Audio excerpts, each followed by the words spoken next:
Welcome into the It's Official podcast. He's Jeff Siegel. I'm Jeremy Plonk, Express Bet and First Bet represented here. It's Kentucky Derby time. We're just over a week away from the Run for the Roses, and this podcast each and every Tuesday takes on 5 hot topics in horse racing.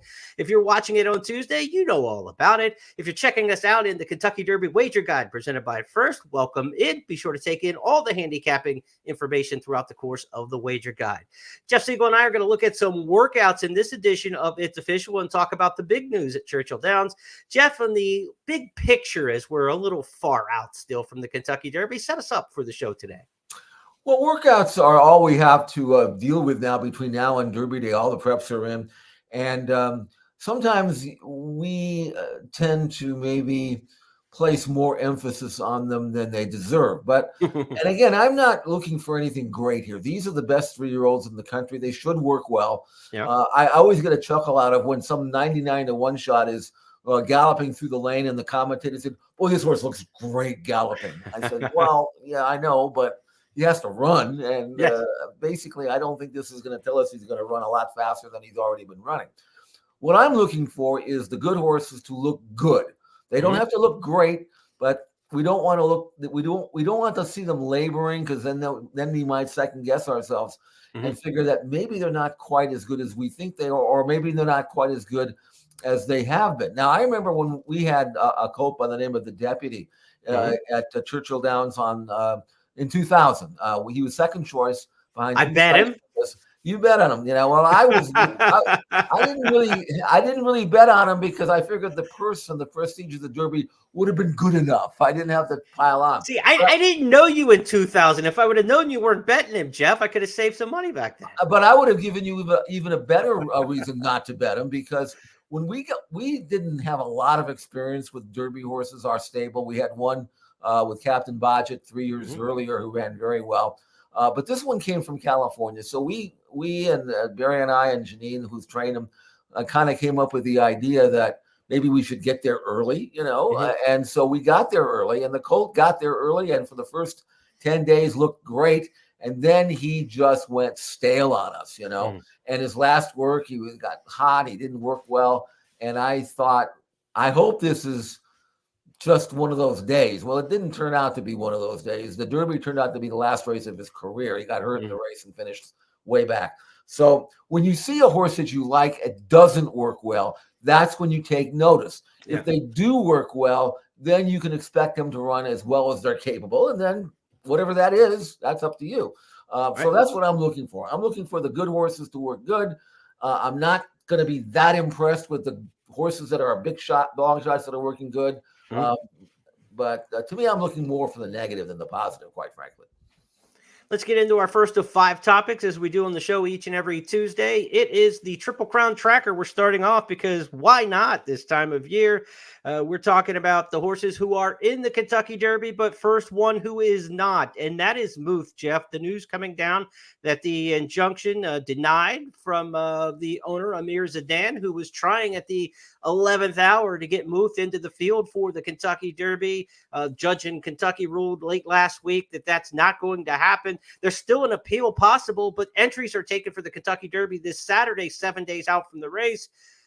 There's no shot, I don't think, anyway the legal system brings him into the Kentucky Derby field at this point. No, I don't think so.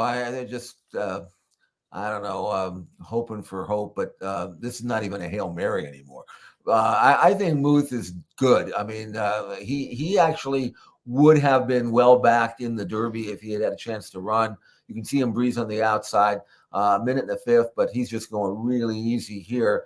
And I think Bob has resigned himself to the fact that, hey, I've got a race 2 weeks after the Derby that called the Preakness that he can win, and he's going to have a good chance to do that because he's going to be hooking horses that are coming back in 2 weeks and had a hard race at Churchill Downs. And I think it might be a blessing in disguise for Muth anyway, that he doesn't have to go through the rigors of that first race.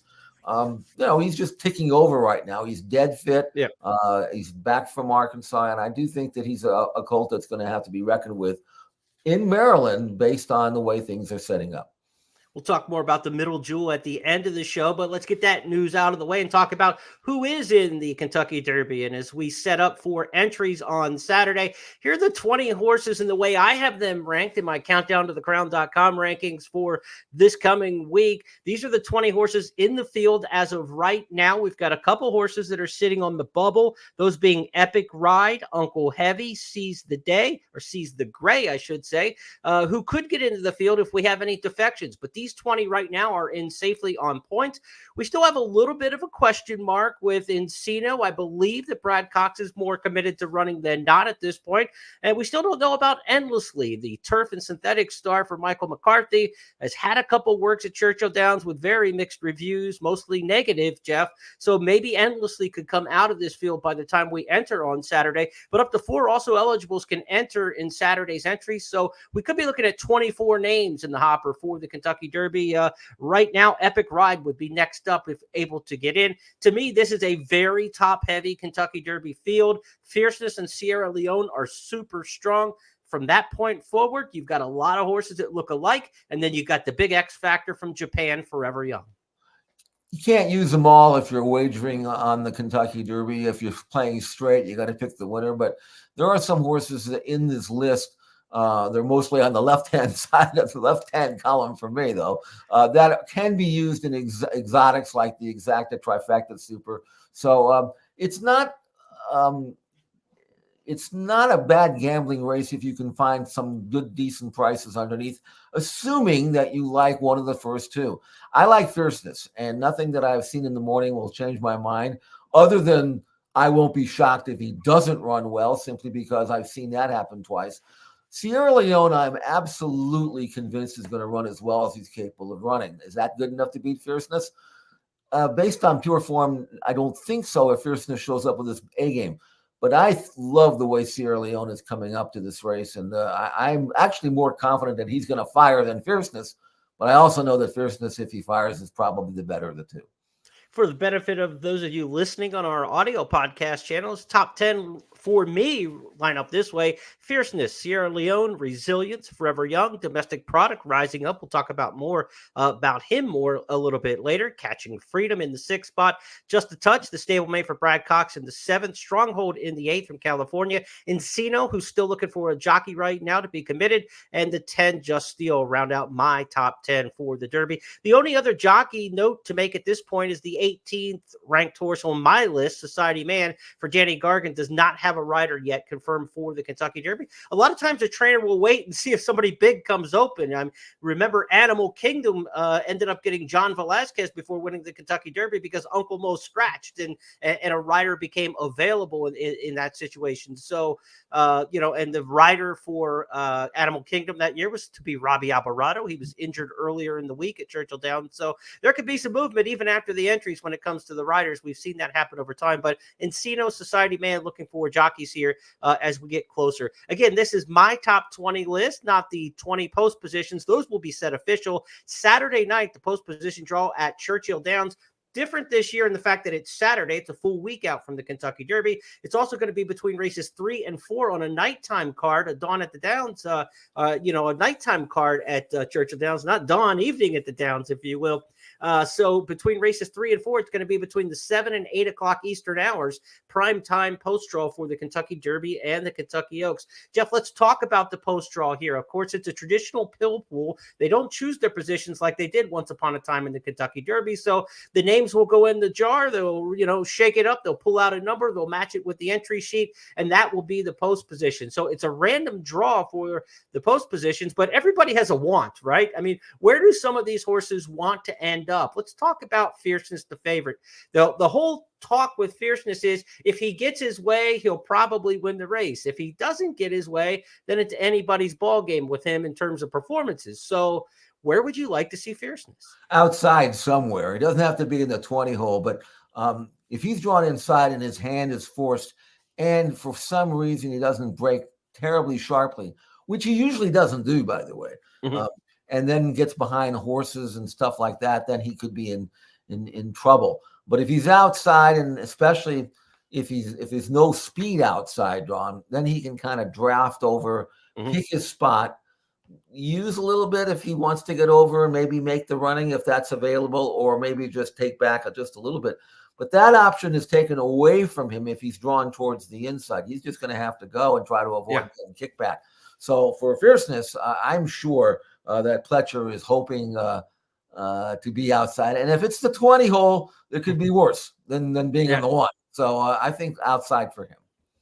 John Velasquez rides fierceness, of course. He's a 3-time Kentucky Derby winner. All 3 of his wins, 2 of them were wire-to-wire on Baffert horses. Medina Spirit later disqualified, of course, officially, but he got under the wire first, going wire-to-wire. Authentic from the 18-hole wire-to-wire. The other one came from the 8 post. The 5 he rode when he was on Always Dreaming when he won the Derby in 2017, John Velasquez, for Todd Pletcher. And that horse sat right behind State of Honor, a half length, took over on the backstretch, and almost was a wire-to-wire winner. So Johnny V knows that the winning the Kentucky Derby for him has been 3 front-running trips. He's done it from the 5, the 8, and the 18. He'll be probably comfortable no matter where he ends up, but I think the intent will be there with John Velasquez is we're going to the front in the Kentucky Derby, Jeff. I would be very surprised if he's not first or second into the clubhouse turn, barring a clean break, right? I mean, he needs a clean break like all of these horses. We saw Derma Sotogake get a bad break last year, and things kind of change up for where you think a horse may be in the race, but I think they're going to the front. Track Phantom's really the only other confirmed front runner in this year's Kentucky Derby field consistently, and he's kind of defaulted to the front in a lot of his races. Track Phantom, I don't think he's blazing speed. I think Fierceness and Johnny V, I think they're just going to the front, so wherever they can get the cleanest break is where they want to be, I think. Yeah, the only danger in that is if you commit to going to the front is that some horse you didn't expect will show speed and hook you early. I think, but being outside, you have the option of going to the front. I mean, if you break running and he looks over and says, "Where's the other speed?" and he doesn't see anybody off his left shoulder, then he can go. But if he sees somebody who's absolutely committed for lap money, so to speak, then he has the option of taking back. Whereas if he were drawn inside, he may have to, ride him a little harder. And if you look at Fierceness's form, while he's gone to the front in his last 2 wins, he hadn't had to go that fast. He's had to break 47. So if he's forced to go 45 and change, which we see on occasion in a race like this, even if we don't expect it, that might be something that he may not want to deal with. So again, as the Derby always seems to be, Jeremy, it's always a race within a race. We all figure how we think the race is going to go, and then as the field turns into the backstretch, our own mind, as we're watching the race, live, real time, our expectations change sometimes when we see, oh my God, that's too fast. We're the closers now, So, I remember back in '85 when Spend the Buck won, and that race, he went the first quarter in 23 flat. They handed him the lead on a silver platter, and I remember saying to myself, "This race is absolutely over," and they hadn't even hit the wire for the first time.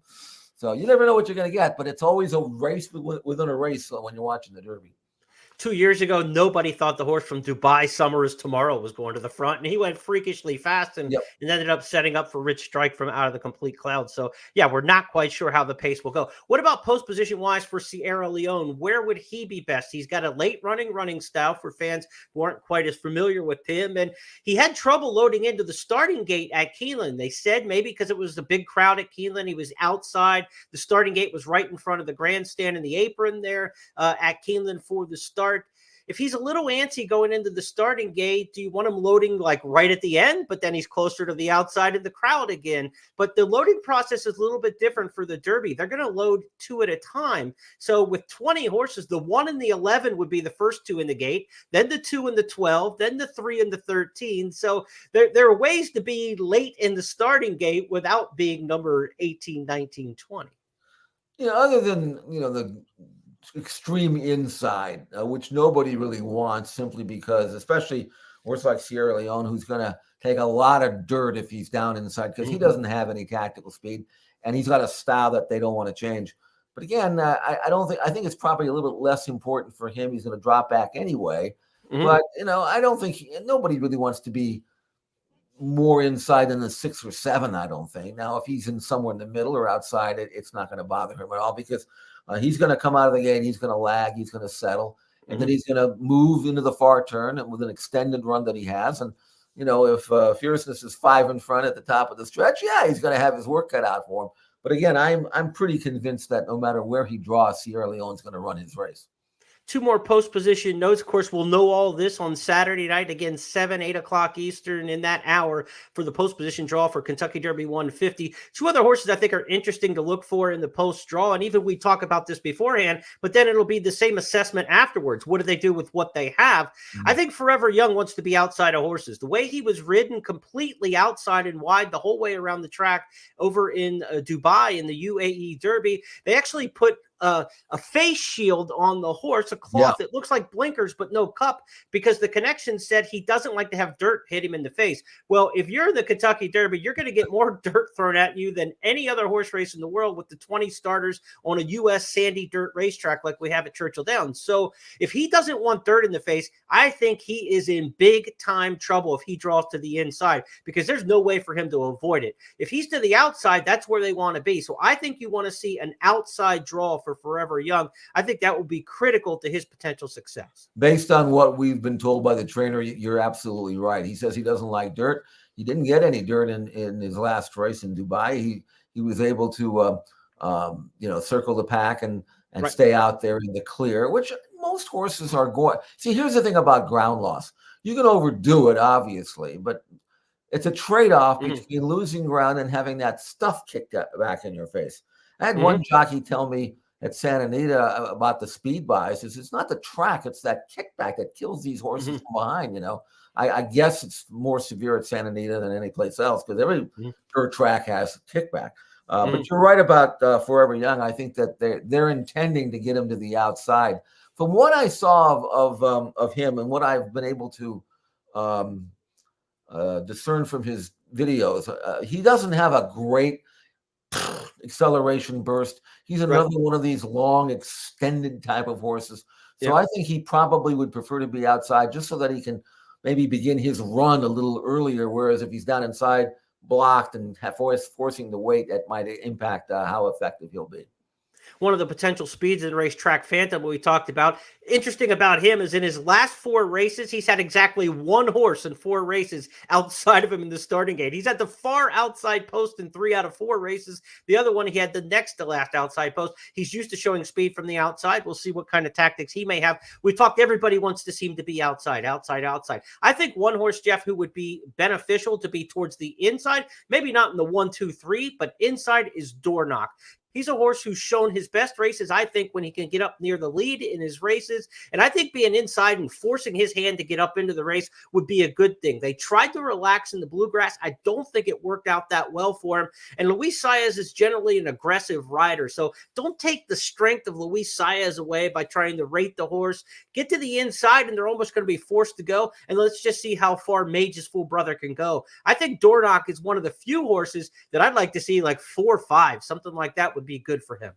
Well, all 3 of his wins were gate to wire, so he better not be too far back, because he doesn't have a great a long run. He's got to be in the fray early to have any chance. He's not, I don't think, unlike Mage. I think he's the kind of horse that has to be right in the picture.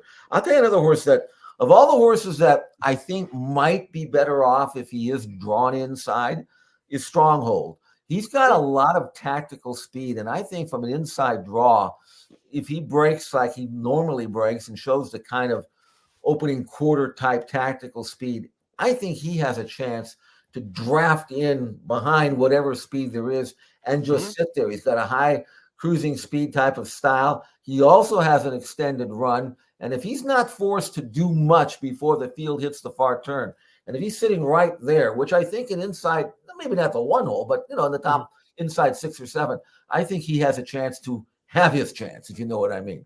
Sure. Okay, now we've talked a lot of seriousness and a lot of projections. I do a lot of research to the Kentucky Derby. Starts for me on the first Friday of January every year with my weekly scouting report. But Jeff, I will admit, the next quick topic that we're going to hit here, I have done 0 research on. You're the ace on this one. Tell me, what's the weather going to be like on Derby Day about 12 days from now? Well, here's the far too early weather report. Those far too early top 10 in football back in the spring when nobody hasn't even considered the transfer portal yet. Well, here's our far too early weather report. This comes courtesy of weather.com. Now, let me have a warning here.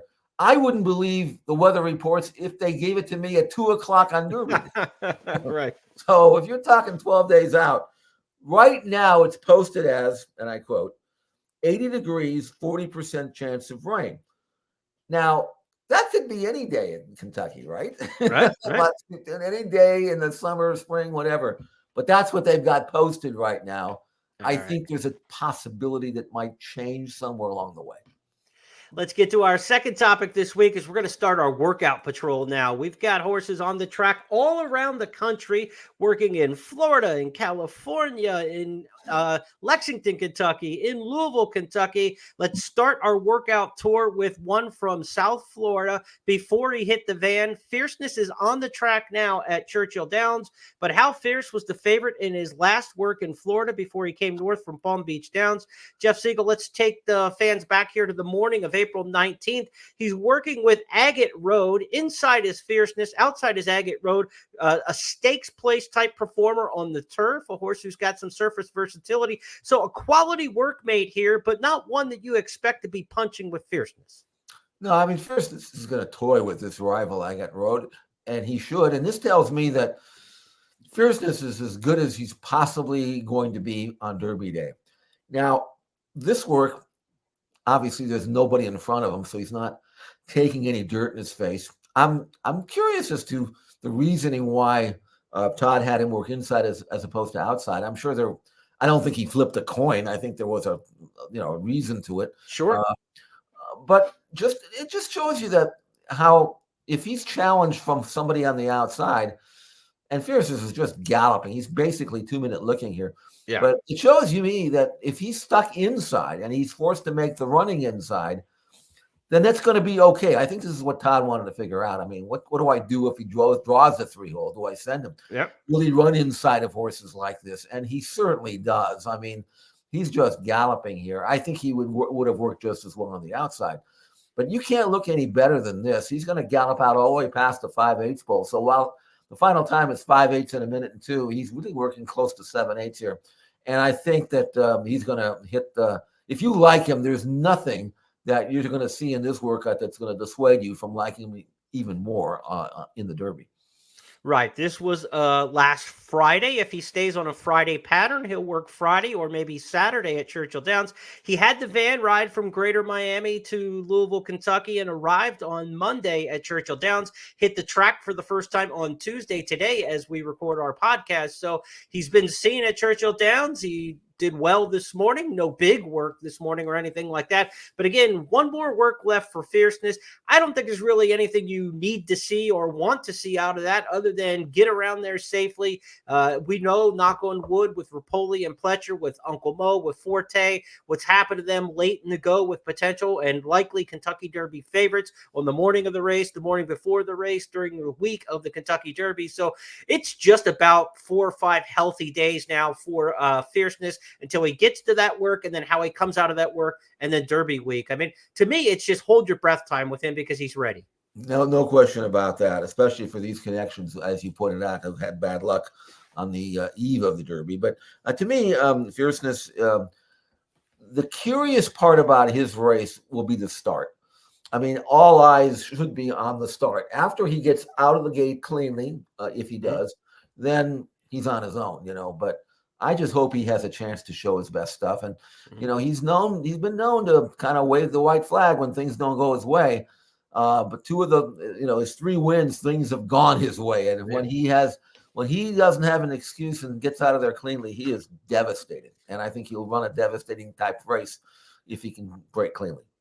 Some may argue he makes his way instead of gets his way, right? I mean, when you dominate horses like he's dominated horses, that's not all just trip. I mean, to win the Florida Derby by a record margin, 13+ lengths, this is a special horse when he's on, a special horse, Big Brown like, a maximum security. When those horses blow out the Florida Derby, which doesn't happen that often, they usually bring their game to Louisville as well. So I would expect Fierceness to be seriously, seriously tough as the favorite. Now, if he's not the number 1 contender for the the Kentucky Derby, most people would think that the second-ranked contender would be Sierra Leone. And we ask, where is Sierra Leone? Well, it's, of course, in West Africa, but where is he now? He's at Churchill Downs, but he had been bedded down at Keeneland for his most recent work.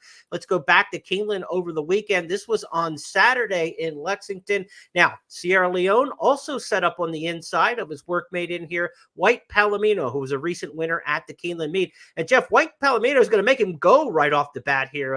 This is interesting that they're, giving him that kind of stern testing early. Yeah, but look at the rider on the inside horse, Sierra Leone. Look at the hold he's got. I think White Palomino, who is neither white or Palomino, he's actually a dark bay. Right. I think his job here was to make sure that Sierra Leone got something out of the work without having to go too fast. And he's only going 48-4. But the rider still has a nice hold on him. This is one way to ensure that he's going to get something out of the work without going too fast. This is not a race. White Palomino is not trying to win, but then certainly Sierra Leone isn't either. And I love not only the finish here on our tight hold, powerful colt, big engine here for Sierra Leone, but also the gallop out was very good as well. So if I raved about Fierceness and how he's coming up to the race in peak form, I can say the absolute same thing about Sierra Leone. He's got a little bit of an egg beater type front action there, but what a strong, powerful engine he's got. And I could see why this is the kind of colt that will absolutely run all day if asked.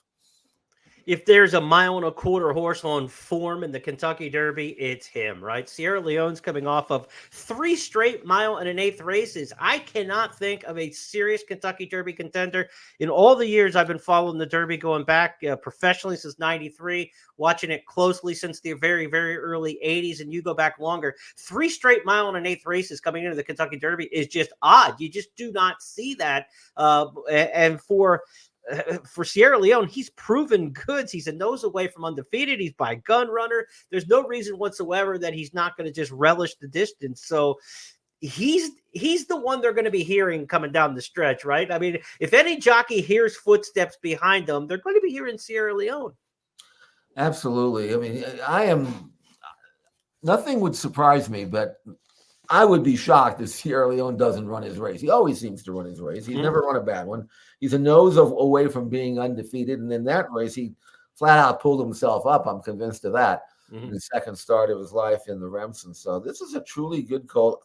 I also love the speed figure pattern that he's had in the 4 races that he's run. He's gone from 71 to 91 to 95 to 98. And as a son of a gun runner who really got better as he got older, Sierra Leone gives me every indication that we're going to get a career top from him.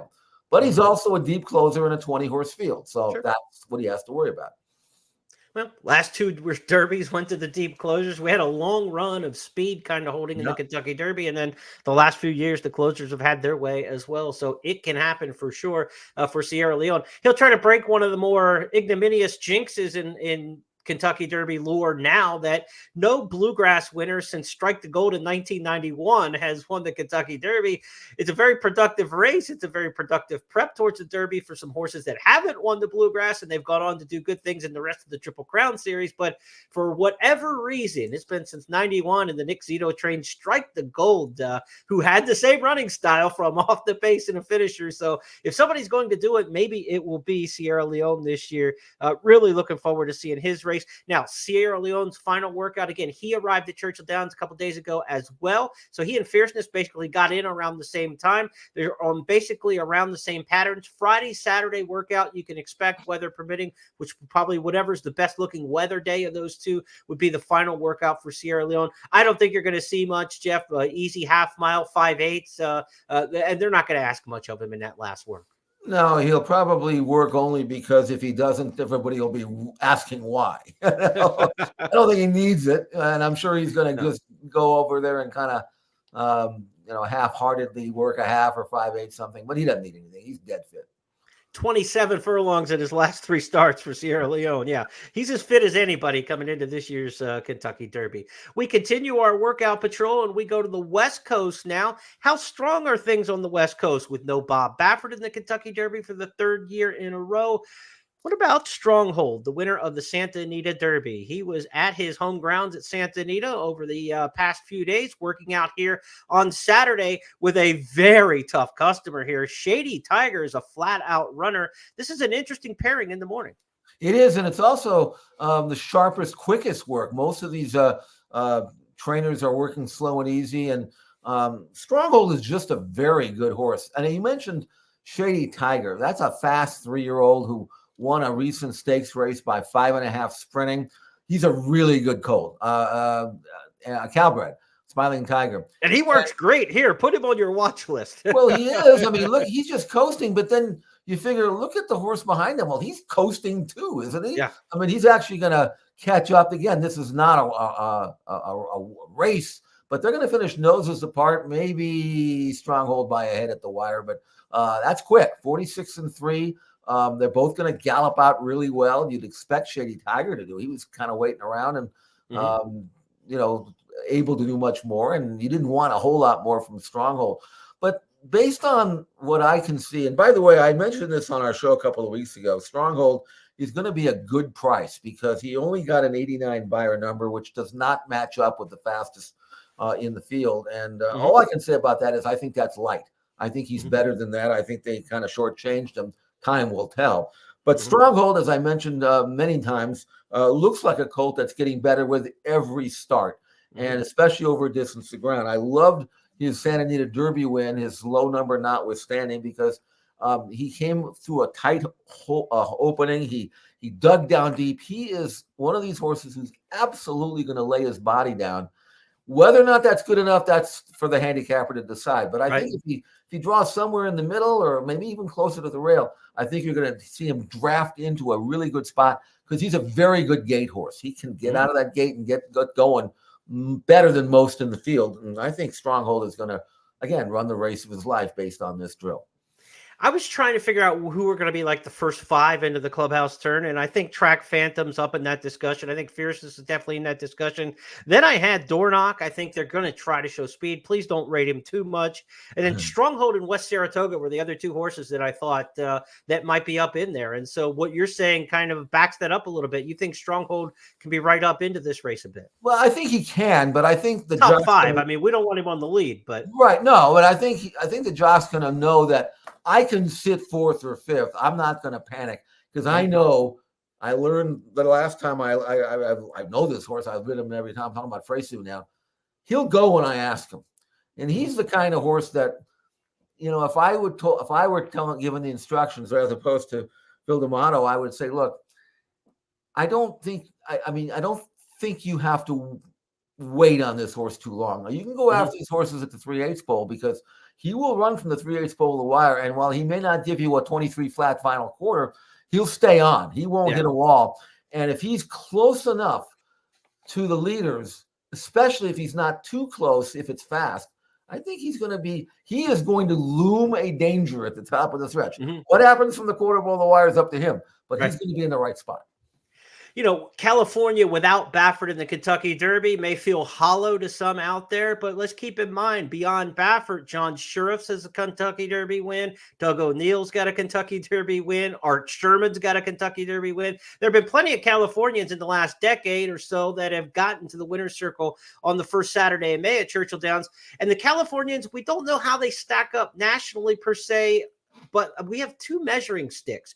Endlessly came east and won the Jeff Ruby and looked really good doing it. Now, Endlessly was a synthetic turf horse on the West Coast, but it showed that the Western form, no matter how watered down you think it may be now at all levels of racing, at the high end, it's still very good. Endlessly proved to be very good amongst the turf and synthetic sorts. And then, of course, Muth went and won the Arkansas Derby rather handily. Of course, he's not eligible for this race, but when you can go and win a big grade 1 prep like that in the Arkansas Derby, it still shows that California can be pretty good. Now, those 2 horses were not in the Santa Anita Derby, and we're not saying Stronghold beats those 2 horses head-to-head or any of those sort of matchups. But when you're trying to figure out strength of schedule, I don't care what sport it is, it's tough to compare conferences and regions and things like that.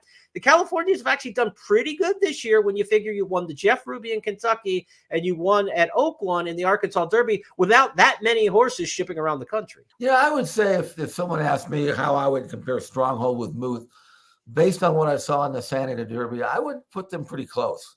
Now, I wouldn't have picked Muth to win the Kentucky Derby. I don't think he's up to Sierra Leone or Fierceness. Right. But I think Stronghold is as good as Muth or very close to him. So that's why I think in a gambling from a gambling standpoint, he's going to be in my exactest tries and supers. I think he'll run that well, but I don't necessarily can pick him on 1-2 because the 1-2 in this race are pretty darn good. Yeah, you're going to get a nice price on Stronghold, I think. Antonio Frezu's not a jockey well known nationally. Phil D'Amato, while respected to the hilt amongst the American gambling public in turf races in California and the Breeders' Cup time per se, he's not a Kentucky Derby name, and he's not a dirt Kentucky name. And so you're not going to get any extra money on Stronghold based on the connections like you do with some of the other horses. So that's just value in your pocket because Frezu, very capable. D'Amato, absolutely capable. So it's in your favor in this particular case because you're going to get more value. And there's some people who are going to look at his form and say, I like this horse. And they're going to look at the 89 buyers and say, well, he's not good enough. So they might just toss him. But I wouldn't do that if I were you. I would include him. So let's continue our whip around the country in workouts. Now we've talked about Fierceness, Sierra Leone, Stronghold. Now we're going to get a little catch-all group here. Several workouts to still hit here on the podcast. I want to start off with a dark horse and a style fit. We already hinted a little bit on the style fit when we were talking with Dornock. But for me, the dark horse in this Kentucky Derby might be Domestic Product for trainer Chad Brown. The other Chad, as we like to say, when somebody's got more than one horse in a race, everybody's talking Sierra Leone. Domestic Product's a horse who outfinished Fierceness in the Holy Bull. He won the Tampa Bay Derby, and we haven't seen him in a while. But I really like this work, Jeff Siegel. This is from Payson Park, a deep and tiring track down in South Florida. He's working with Tuscan Gold, who I'm telling you right now is my bet to win the Preakness Stakes, who's going to come into the Preakness fresh. So I have a lot of respect for the work made here. Domestic Product's on the inside, and I thought he worked absolutely fabulous in this race. Now, he hasn't gone beyond the mile and a 16th. That's a big stretch out to get a mile and a quarter. So maybe not on the win end, but I'm very interested in Domestic Product when you talk supers and super high fives and you get into that top 5 kind of mix and you're looking to box horses. This horse is starting to intrigue me a lot. He's a very good athlete, a very good mover. You can see him on the inside, reaches out nicely, no wasted motion. I've never really had a lot of confidence in the practical jokes going a mile and an eighth or farther, but he's already won a mile and an eighth, so forget that. I think he's got every right to step forward. Now, when he won the Tampa Bay Derby, he only earned an 82 Byron.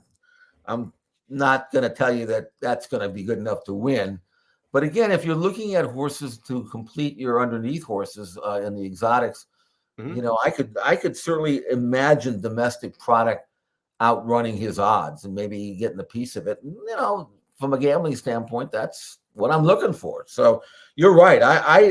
I would need a big price on Domestic Product to consider him, but he's going to be a big price. So you're going to get 25 to 1 on Chad Brown and Irad Ortiz. Yeah, that's what you're looking at. That might even be on the low end. So I know that was good work. That's dark horse. That's dark horse territory. We're not talking 7 to 1 here. We're talking 25. That's what you're looking for. You're looking for something with a dark horse to latch onto. And if you see a good work, that's something to latch onto. Now, let's take a look at Dornock working in company with his Kentucky Derby stablemate, Society Man. These two Danny Gargan trainees were out working at Churchill Downs the other morning.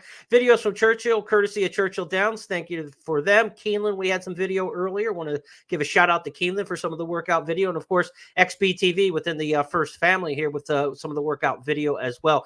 I thought this was interesting that Dornock is on the outside of Society Man in here, Jeff. And they rated, and Danny Gargan said before the Bluegrass Stakes, they wanted to rate and see if he could sit off horses.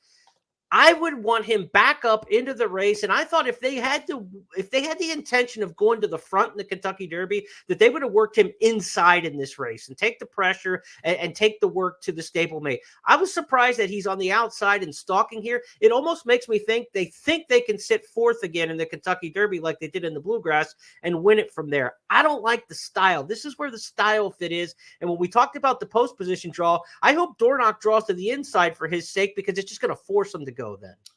When I hear trainer comments like that, it almost tells me that the trainer doesn't want to go to the front because he doesn't want to run last. You know what I'm saying? Yeah. If you sit fourth or fifth, maybe we can not embarrass ourselves and hit and finish somewhere in that area. Because if you look at, his form, he's kind of like a horse that, I don't know, he kind of finishes where he starts. You know what I'm saying? I Yep. mean, he's even. he's won 3 races and all 3 were on the lead. He doesn't really have a style that would be conducive to sitting off the pace. But again, if you don't want to get yourself chewed up chasing furiously on anybody else who goes, I guess that's where you want to be. So, but I'm not seeing it. It wasn't even his disappointing run in the Bluegrass that got me off him. It was that he was life and death to win the Fountain of Youth against a field that it was 20 cents on a dollar or something like that. And I mean, he barely got there. So he's the kind of horse, and you see this a lot, where they look like they're going to produce a significant forward move as they get older and more experienced, but they don't. Same horse they were 6 months ago. Right. And that's the impression I get from Dornoch. When I was a Cub reporter first covering the Kentucky Derby, the biggest gaggle around the barn was Nick Zito's. Everybody wanted to gather around Nick Zito's barn to hear his spun tunes, his New Yorker, style. He was a great quote. Of course, he had all the big horses in the early 90s, and he was the go-to guy. And I remember one year outside of Zito's barn, and one of the reporters asked him about the running style of his horse. He had a deep closer.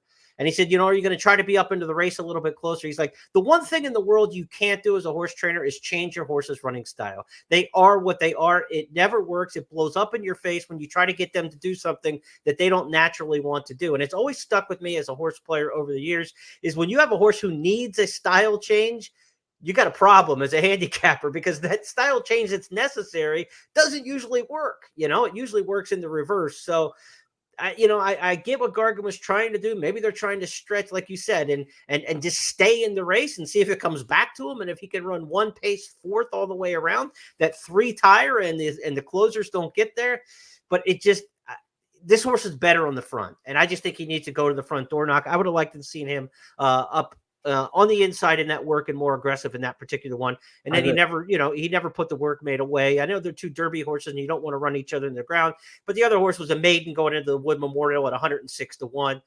You got to put a length and a half, 2 lengths on that horse and just gallop out past him. And Dornoch didn't do that. So a little disappointing there. But again, for his best chance, he draws about the 4 hole. I think that's his best chance in the Kentucky Derby. Let's take another workout here of a horse who is getting a lot of buzz right now. It's Catching Freedom for Brad Cox. The Cox horses tend to get buzz at Churchill Downs. The local media love him. They flower him with bouquets of praise. His horses are always, looking good and they always work fast. They're sharp. Catching Freedom's working here on the outside of a stablemate named Castle Warden. Castle Warden was a Lowndes winner, I believe. Has 1 or 2 wins to the credit at this stage, but not an important work made in here. Just to give you a sense of who he's working with, Catching Freedom to the outside in this work. Of course, he was the late running winner of the Louisiana Derby. He's got to come from behind style, but still able to put up pretty quick times in the morning here at Churchill Downs, 59 a minute. These are decent times at Churchill in the morning, and he's looked good galloping since this workout back over the weekend on Saturday. Yeah, it's a decent sort of allowance horse. He's working with a sprinter that was, going to put up some resistance. I like this work from Catching Freedom. Now, I wasn't quite as impressed with his win in the Louisiana Derby as some others, and I think the field kind of fell apart and kind of fell apart in his lap. Yeah, I mean, this is okay. I'm not. He's got no tactical speed. He's kind of like a poor man's Sierra Leone, but I really got, I think he'll probably has a chance to beat more than who will beat him, but because of his lack of acceleration, and I mean, I'm not that enthusiastic about him. I don't think he'll go out and embarrass himself, and I think he's looking well enough for sure. I'm just not feeling him, right now. No, this work to me wasn't what the response seemed to be on social media and on the workout shows and things like that. I thought it was, just okay. Right. And I think exactly the one thing about Catching Freedom's Louisiana Derby is the 2 key players from the Risen Stars, it turns out, weren't back. You know, we saw Sierra Leone win the Risen Star. He went and won the Bluegrass. We saw Resilience go win the Wood Memorial. I'm not saying Resilience, the fourth place finisher, was the other key horse out of the Risen Star, but he turned out to be one of the key players on the trail, winning one of the final round preps. So you take away the Wood winner and the Bluegrass winner from the Risen Star to the Louisiana Derby, it was an easier task for sure. Absolutely easier task to win the Louisiana Derby than it was to win the Risen Star. And if you actually look at the prep history over the last couple of years, the Risen Star has been ridiculously productive. Two of the top four finishers, half of the Superfecta 3 years in a row has come out of the Risen Star. Half of the Kentucky Derby Superfecta has come out of the Risen Star, not once, not twice, 3 times in a row. That's significant. That race at 1 mile and 3/16 in March, like everybody wants more time between their races. And, you know, if you get that one real iron building race in March, and then you just get through April and get to the Kentucky Derby, maybe that's kind of the new strategy. Everybody's looking for something different, right? Barbaro brought the 5 weeks along, and then everybody said, hey, let's go to 5 weeks now. Right. Like, it might be get that just, you know, that smack of a race in March like that at a longer trip, and then take it a little easier in the last prep, and then come in with a really fresh horse. And so the Risen Star is really kind of the key race to me on the Louisiana Derby trail, not the Louisiana Derby itself. Catching Freedom's one I've had respect for. He's always been like 5, 6, 7 on my list, but if I'm going to drop somebody out of my tickets, that's probably the one I'm going to drop off my tickets of the horses that are up near the top. And I think he'll be an underlay price. I think he's a horse who's going to, because it's Brad Cox. I don't know what they'll do with the other Cox horse, you know, Just a Touch. How will they be bet? Who do you think goes lower, Catching Freedom or Just a Touch? That's a very good question. Or similar, they won't be that much different. I think probably Catching Freedom will be maybe a tad shorter. I think. I mean, that's how I would grade him. Right, and it puts him in underlay status, because that means he's probably going to be like 4th or 5th choice on the total. Yeah, you know, if he's below that. I'm Just a Touch. Doesn't strike me as a mile and a quarter horse. You know, I mean, I'll stay with you on. Catching Freedom will be. You know, I think. Right. You know, and he's got a little bit more, and also if Just a Touch was coming off a win, then that's one thing. But he got handled pretty easily, and he's only had the 3 starts, and he had a perfect trip. And the lack of seasoning and all that, I could see people, if they wanted to bet a Cox horse, they'd probably lean towards Catching Freedom. And I could see him running like 6th. You know, I'm not looking at Catching Freedom to run terrible in this race. Right. But if you're just getting to the top 3 or a 4 for a Superfecta, and you got to make a tough call on, I got to leave one of them out. Well, you got to leave one of the shorter prices out too. You know, it's like you can't like Sierra Leone, you can't like Fierceness, and also throw like a Catching Freedom in your super. You know, you got to get a little bit of bit of price in there at some point.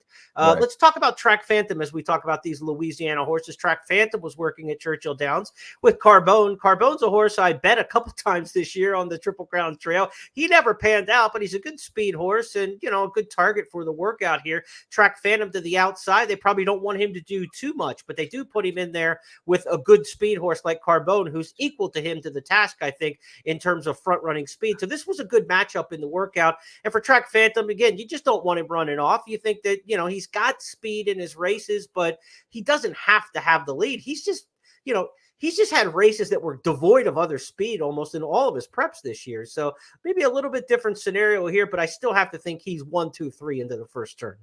I would think so. But I liked him in the Louisiana Derby. He was favored that day, and I thought he'd make a really easy lead, which he did. They kind of handed him the racetrack. He had the outside post. He didn't have to be used at all, got over and clear. And then he just got run down. And I don't think he's going to be in. Well, maybe he will be in front. Maybe that's best chance, which is weird because in this workout, they had him sit off a horse as if to say, well, we're going to sit off somebody. But I hope not. Yeah. I don't think that's going to work. He's been niggled out here. The response is just average, I think. I mean, the other jocks pulling it or something. It's not a work. And I don't think there's a lot of blast here at the end. I mean, he didn't even go that fast, but in 4/5. So whether you slow him up or set him, I'm just not seeing him as a 1.25 mile type horse. No, I agree with you on that. Let's go to a change of history, if you will. Going back in time is the phraseology I'm looking for, because Dwayne Lucas had Just Steel, 10, 11 starts now for Just Steel. He's been to the track so many times. What is the total number? 11. He's made 11 starts. He's coming into his 5th race this year already, and he works a mile. Jeff Siegel, not 3/8, not a half mile, not 5/8, a mile. We don't get Derby horses working a mile often. Lucas, 88 years old. He's going to do it his way. Not only that, but it's kind of a tag team work too, because the horse that he hooked into that was used as a workmate only worked 5/8 and 103 and 4. And you work a horse a mile and match him with a horse working just 5/8. The horse that's working 5/8 almost always is going to win.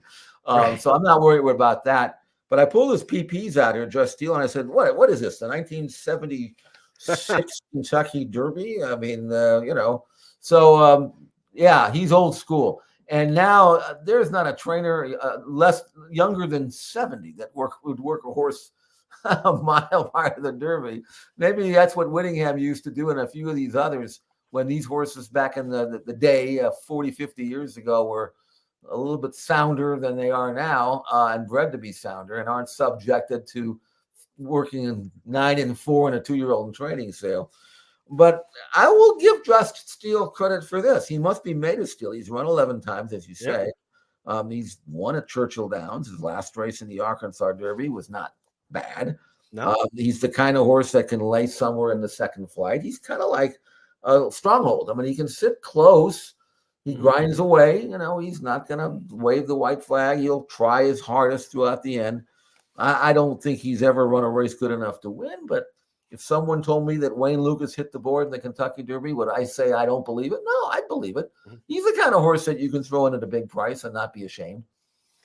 I do a historical comparables column each year for the Kentucky Derby, where I look at current horses and how you match up their resumes with horses of the past. And a lot of times the comparisons are from last year, 2 years ago, 5 years ago. When I was going through Just Steel, I'm like, what the hell am I going to do with a horse who's run 11 times? And I went back and I was like, looking at the pattern. He's got a pattern very, very similar to a horse in 2013 trained by Dwayne Lucas named Oxbow. Their pattern looks almost identical. Now, again, this is going back 11 years now. So 11 years might as well be 100 years with the way horses are trained. But of course, Oxbow ran a good race in the Kentucky Derby and then came back and won the Preakness Stakes. When you think, oh, he's worn out, he doesn't have another one in him, he keeps going back to Oxbow.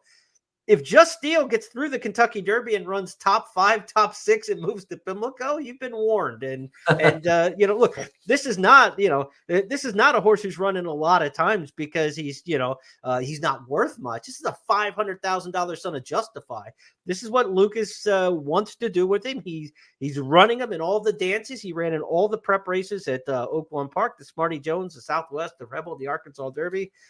There's a lot of Oxbow in him. And I wouldn't be shocked if Just Steel has a somewhere along the line in this Triple Crown series, he's somewhere on the board in one of these 3 races. Because if healthy, he's running in all 3 probably.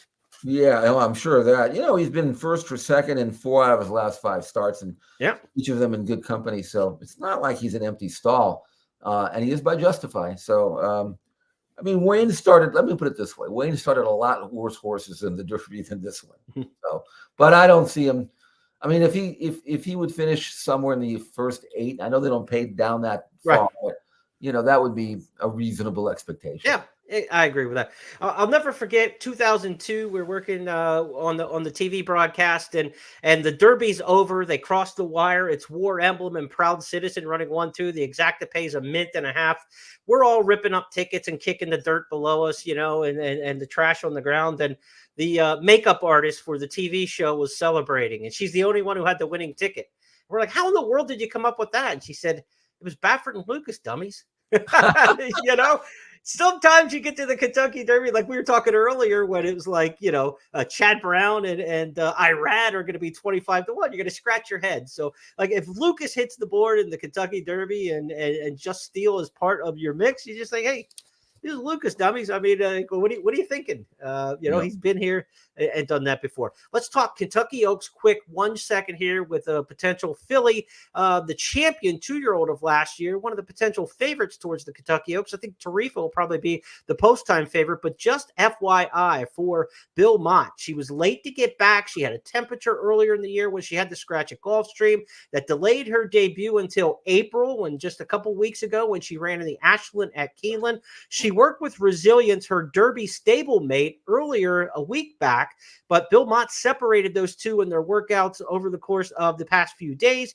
This workout from Monday on the 22nd, just FYI, she worked solo away from Resilience in here, and she was pretty keen again, and they didn't want those two to be too keen with each other like they were last time. Jeff, she's showing signs that she really wants to run and do more, so can she take the Kentucky Oaks down at 1 1/8 off just that one race since the Breeders' Cup?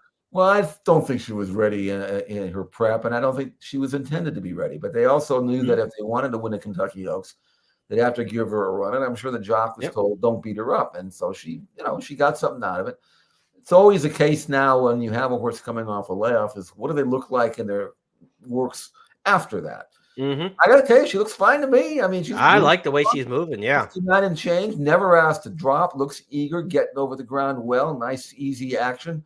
There's no reason to expect just FYI to do anything but improve. And if she improves like she did last year, she's right there in the Oaks. She's right there in the Oaks. It's Tarifa. It's Torpedo Anna, who's getting a ton of attention for her workouts and her win in the fantasy. We're looking at, maybe top 3, top 4 in the Kentucky Oaks being a little more competitive than it felt like 3-4 weeks ago, where to me, it felt like Tarifa and everybody else. Now the Oaks is starting to come together a little bit. They will draw the Kentucky Oaks in that same ceremony on Saturday night live at Churchill Downs between races 3 and 4 in that 7 to 8 o'clock hour. Then both cards will be completed. They're going to draw Friday and Saturday together earlier in the day on Saturday this weekend. So after that, you should be able to get past performances from your favorite provider late into the evening on Saturday night. Certainly by Sunday morning, everything's set to go for both Oaks and Derby Day, and we can get handicapping. Let's review the topics this week on It's Official. We've got 5 up and 5 down now. Triple Crown Tracker. We talked about post positions where we'd like to see the horses for the Kentucky Derby draw. Jeff gave us a slam dunk weather forecast 12, 13 days out that we can absolutely rely on. We talked about the workouts. Fierceness looking like the favorite in South Florida. A big work from Sierra Leone at Keeneland. Both of those horses now are on the grounds at Churchill Downs and ready to get their final works over the track there in Louisville. The works from the West Coast, it was Stronghold looking really good against a sprinter of note, and we'll see if the West is good enough coming east for the Kentucky Derby. And then we gave you some horses working around the country that could be a dark horse and domestic product. We talked about Dornoch and the style fit, whether or not he's going to go to the front or try to sit again. And we talked about some of the other horses catching freedom, getting a lot of hype at Churchill, but neither Jeff or I as excited about that one as some of the local analysts might be. And we've got a bonus topic for you this week on It's Official before we wrap things up and declare all these topics official. The Preakness is just a couple weeks away as well. Preakness Future Wager opens this Friday, the week before the Kentucky Derby, 8 days out. Now, Jeff, you can bet up to 33 different horses' interest in the Preakness Stakes in the advanced wagering all the way up until 6 o'clock on Kentucky Derby Day. So before they run for the Roses, you can get your bet in for the Preakness Stakes. And over the past weekend, we had 3 different races that would have Preakness implications. Let's give the fans a chance to see some of the horses that might be showing up in Baltimore in a couple weeks' time. Inside the final furlong, Patriot Spirit has the lead by 5. Real Men Violin chased every step of the way, but to no avail. Patriot Spirit, Julio Felix to win the Illinois Derby. And Patriot Spirit won it by 4.5. Form Patriot pounces on Maximus Magic and takes the lead. Inform Patriot, Imperial Gun coming on the scene down the outside. Inform Patriot with a 2-length lead. Imperial Gun chasing hard on the outside, going to try to make it tight. Inform Patriot, Imperial Gun, they hit it together. Inform Patriot. Speediness now put to a drive with a furlong left to go. Copper Tex is reaching. Here comes Copper Tex. Copper Tex on the outside under a full head of steam. Copper Tex keeps on rolling. Speediness trying to hold. Speediness, Copper Tex. Copper Tex to get up in the Federico Tessio Stakes. So all three of those races could produce starters towards the middle jewel in the Triple Crown coming up May 18th. But again, you can start betting the Preakness as of this Friday all the way through Kentucky Derby Day, May 4th. The pool closes at 6 o'clock. Amongst those three that we saw, Jeff, we also saw some horses Preakness-wise on this podcast. We talked about Muth earlier and saw some of his training in Southern California. We saw Tuscan Gold for Chad Brown training down in South Florida when he was working with domestic products. So we might have seen as many as 5 Preakness horses and new shooters on this podcast as well as we look forward. Gary Capuano, the trainer of Copper Tax, the winner there in Maryland. He was your trainer back in the day with Captain Bodgett. So I'd like to see some local representation in this year's Preakness. I think you will. Why not? If you can get in, go for it. I mean, it's a great experience, not only for the horse and the trainer, but for the owners as well. I mean, it's always fun to be in a classic. Sometimes you go in there with, realistic, expectations of, God, I hope I hit the board or something like that, but you want to be there. And I think if you're capable of getting in, then why not? You've got a Derby winner who may or may not bounce to the moon after a hard race. Usually you won't get many behind him. You get a lot of new shooters. You have to deal with Muth, but other than that, running second, third, or fourth ain't bad. So I think there's a good possibility that all three of those will show up. All right, let's not get too far in front of the horses, though. We still got to sing My Old Kentucky Home before we get to Maryland, my Maryland. But it's that time of year. Everybody's gathering for the big events, and horse players are bustling and ready to do it. Hopefully our podcast helped you out today. Our 5 topics on the board are now official because Jeff Siegel and I said so. That's how we play the game here on It's Official each and every Tuesday. If you're watching inside the wager guide from the first Kentucky Derby Wager Guide, we'll renew with a new podcast coming up on Tuesday of Kentucky Derby Week. Our regular listeners know that, know where to find us on YouTube, on Twitter, and of course, any of your favorite podcasting outlets. You can get the audio version of our It's Official podcast as well. So on behalf of my partner, Jeff Siegel, and everybody with First Technologies, have a great Kentucky Derby, a great Preakness, and we'll talk to you Friday when we get together for our handicapping podcast. Check us out on First Call.